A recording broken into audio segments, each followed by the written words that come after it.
চীন ও যুক্তরাষ্ট্রের তরুণদের মধ্যে পারস্পরিক বোঝাপড়া ও বন্ধুত্ব গড়ে তুলতে গুরুত্বপূর্ণ ভূমিকা রাখছে সাংস্কৃতিক বিনিময় কর্মসূচি। এরই অংশ হিসেবে যুক্তরাষ্ট্রের একদল তরুণ চীনের ইউন্নান প্রদেশে ভ্রমণ করেছেন, যেখানে তারা সরাসরি পরিচিত হচ্ছেন চীনা ঐতিহ্য, শিল্পকলা ও স্থানীয় জীবনধারার সঙ্গে। দক্ষিণ পশ্চিম চীনের ইউন্নান প্রদেশ।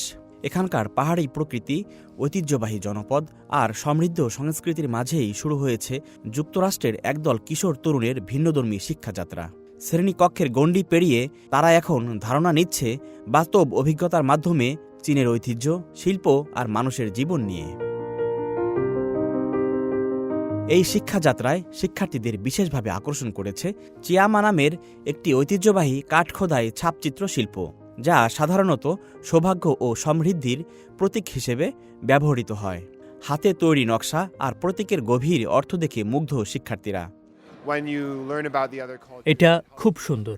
নকশাগুলো আমার খুব পছন্দ হয়েছে। যদি লেখাগুলো পড়তে পারতাম আরও ভালো লাগতো। চীনা সংস্কৃতির আরেক গুরুত্বপূর্ণ অংশ চা শিল্প। ঐতিহ্যবাহী চা প্রস্তুত ও পরিবেশনার ক্লাসে অংশ নিয়ে শিক্ষার্থীরা জানতে পারছে ধৈর্য, সৌন্দর্য আর শিষ্টাচারের দর্শন। আগামী 3 সপ্তাহে তারা ঘুরে দেখবে ইউন্নানের প্রাচীন শহর দালি ও তিচিং তিব্বতী স্বায়ত্তশাসিত অঞ্চল। সেখানে ঐতিহ্যবাহী লোকজ ঘরবাড়ি, কাঠের কাজ, রূপার অলংকার ও অন্যান্য অমূল্য সাংস্কৃতিক ঐতিহ্যের সঙ্গে পরিচিত হবে তারা। আমি চীনা সংস্কৃতি সম্পর্কে আরও জানতে চাই, মানুষজনের সঙ্গে দেখা করতে চাই এবং দুই দেশের মিল অমিল বুঝতে চাই। চীনা শিক্ষার্থীরাও এই বিনিময়কে দেখছেন বন্ধুত্বের সেতু হিসেবে। এই কর্মসূচির উদ্যোক্তা যুক্তরাষ্ট্রের শিক্ষাবিদ জন ফ্লাওয়ার। চীনা ইতিহাসে দীর্ঘদিনের গবেষক তিনি। 2017 সালে যুক্তরাষ্ট্রে গড়ে তোলেন চায়না ফোক হাউস প্রকল্প। আজকের তরুণরাই আগামী দিনের চীন যুক্তরাষ্ট্র সম্পর্কের ভিত্তি। এখনই যদি পারস্পরিক বোঝাপড়া তৈরি হয়, ভবিষ্যৎ আরও স্থিতিশীল হবে।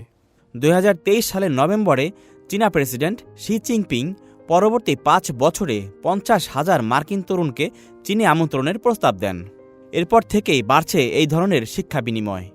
বিশ্লেষকদের মতে এমন সাংস্কৃতিক যোগাযোগই ভবিষ্যতে দুই দেশের মধ্যে বোঝাপড়া ও বন্ধুত্বকে আরও গভীর করবে।